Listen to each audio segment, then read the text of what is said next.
the Soviet-Afghan War, Cold War Battleground, and Global Geopolitics. Welcome to our channel, where we delve into the intricate tapestry of international conflicts and their enduring impacts. Today, we explore Afghanistan, a nation with a rich cultural heritage and complex tribal structures that became a pivotal battleground in the Cold War struggle between superpowers. How did this happen, and what were the lasting repercussions?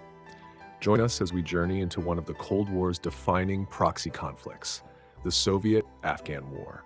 So without further ado, let's uncover the causes that ignited the Soviet-Afghan War from 1979 to 1989, examining the political upheavals, ideological tensions, and global dynamics that shaped this pivotal historical period.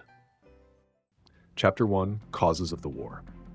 Before Soviet tanks rolled into Afghanistan, it was a country known for its deep-rooted cultural heritage and complex tribal dynamics. The Kingdom of Afghanistan, led by King Zahir Shah, saw stability until 1973, when a coup led by Mohammad Daoud Khan overthrew the monarchy and established the Republic of Afghanistan. However, the political landscape shifted again in 1978 with the Tsar Revolution, a communist coup by the People's Democratic Party of Afghanistan, PDPA. Figures like Nur Muhammad Taraki and Hafizullah Amin led the PDPA, which established the Democratic Republic of Afghanistan, backed by the Soviet Union. The roots of the Soviet-Afghan War stretch back to the 1960s, when the Soviet Union first formed ties with the PDPA. Founded in 1965 by Afghan intellectuals inspired by Marxist-Leninist ideology, the PDPA aimed to transform Afghan society through socialist reforms. Seeing an opportunity to expand influence, the Soviet Union began supporting and training PDPA members. This relationship deepened over time, culminating in Soviet support for the PDPA's rise to power in Afghanistan. However, the PDPA's communist policies faced strong opposition from Afghanistan's predominantly Muslim and conservative population. With its deeply rooted Islamic traditions and tribal structures, Afghanistan resisted the PDPA's attempts to enforce rapid and radical social changes. This opposition was fueled by nationalist sentiments and grievances against PDPA policies, perceived as repressive and incompatible with Afghan culture. The political upheavals in Afghanistan, from the overthrow of the monarchy to the establishment of the PDPA-led government, set the stage for the Soviet-Afghan War. External influences, particularly Soviet support for the PDPA, exacerbated internal tensions fueled by ideological and cultural divides within Afghan society. These events marked a significant turning point, leading to a decade-long conflict that not only reshaped Afghanistan, but also had profound implications for global geopolitics during the Cold War era. Chapter 2: Soviet Intervention and Global Support for the Mujahideen.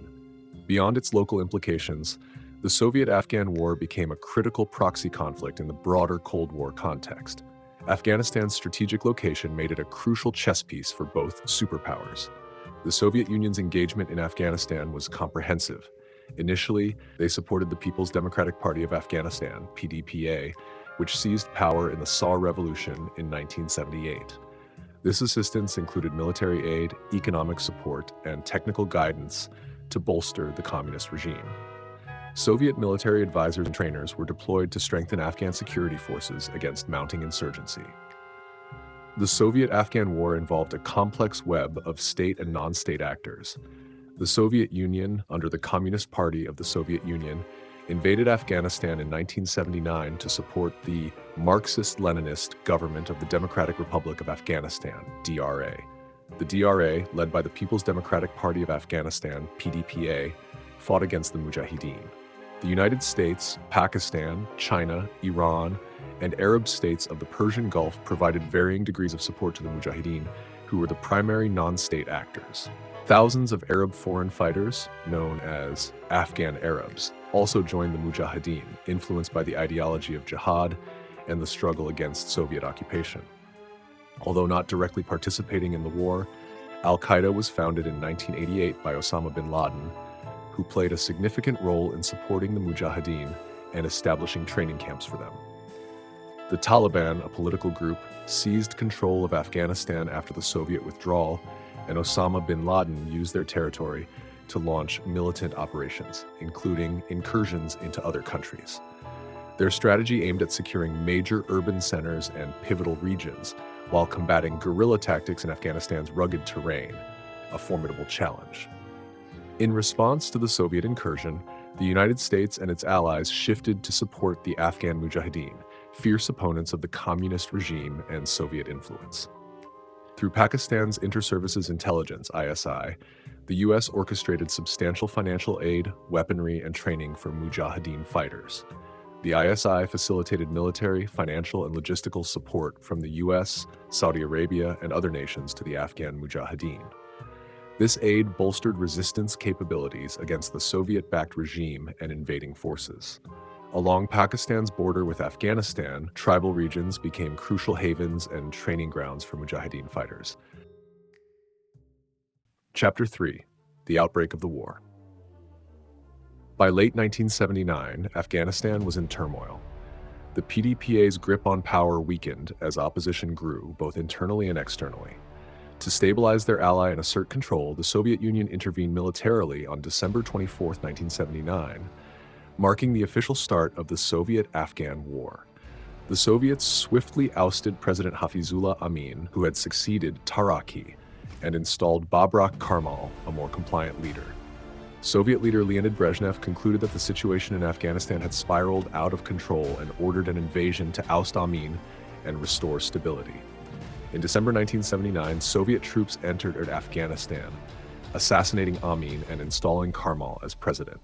It marked the first time the USSR used its forces to invade a nation outside the Eastern Bloc. The United States viewed the Soviet invasion of Afghanistan as a blatant attempt to overthrow a sovereign government. The invasion effectively ended the period of reduced tensions between the two superpowers known as détente. In response, the Carter administration, which took office in January 1977, implemented an embargo on American grain shipments to the Soviet Union and called for a boycott of the Moscow Olympics. Chapter 4: The End of the War and the Rise of the Taliban. The Soviet-Afghan War concluded with the withdrawal of Soviet forces from Afghanistan. The Geneva Peace Accords, signed on April 14, 1988, outlined terms for the Soviet troop withdrawal, marking a pivotal moment in the conflict. The accords were signed by representatives of Pakistan, Afghanistan, the United States, and the Soviet Union as guarantors. The withdrawal began in 1988 and concluded on February 15, 1989, when the last Soviet troops departed from Afghanistan. The Soviet Union withdrew from Afghanistan for several key reasons. Mikhail Gorbachev, who assumed leadership of the Communist Party of the Soviet Union in March 1985, sought domestic reform and improved relations with the West. Viewing the war in Afghanistan as a debilitating conflict, Gorbachev chose to withdraw Soviet forces. Additionally, the war had reached a military and economic stalemate, with Soviet forces controlling urban areas while facing resilient Mujahideen control in rural regions, leading to growing demoralization among Soviet troops. Furthermore, international pressures, including calls from the United Nations and economic sanctions from the United States, influenced the decision. Following the Soviet withdrawal, Afghanistan plunged into a period of civil war among various factions. By 1992, the Mujahideen had gained control of the country. This period saw extensive human suffering, with estimates of over 1 million Afghan lives lost and millions more displaced or becoming refugees, fleeing the conflict's devastation. The humanitarian crisis, exacerbated by the war's aftermath, further destabilized the region, setting the stage for the rise of the Taliban. During this chaotic period, the Taliban emerged as a significant force originating from Afghan Mujahideen who had fought against Soviet forces during the war. The Taliban aimed to impose strict Islamic law and reduce Western influence. Their military successes and promise of stability amid chaos solidified their authority. By 1996, the Taliban had seized Kabul and extended control over most of Afghanistan, except for resistance strongholds like the Panjshir Valley. The Taliban's governance included policies criticized for their impact on human rights, particularly concerning women's rights, and actions such as the destruction of historical artifacts. These policies raised international concerns and contributed to the isolation of their regime on the global stage. Conclusion and lessons learned. The Soviet-Afghan War was a complex Cold War proxy conflict with significant local and global implications, resulting in extensive human suffering, including the loss of over 1 million Afghan lives and the displacement of millions more. This conflict illustrates the multifaceted nature of proxy wars, where superpowers such as the Soviet Union and the United States engage in local disputes for strategic advantages, often with profound consequences for the affected populations. The war highlights the critical importance of diplomacy, as exemplified by the Geneva Peace Accords, which sought to negotiate an end to hostilities. However, the challenges of achieving lasting peace in such a volatile environment were considerable. Additionally, the conflict sheds light on the risks associated with supporting non-state actors, as seen in the unintended consequences of U.S. backing of the Mujahideen. While this support was aimed at countering Soviet influence, it also contributed to long-term instability in the region.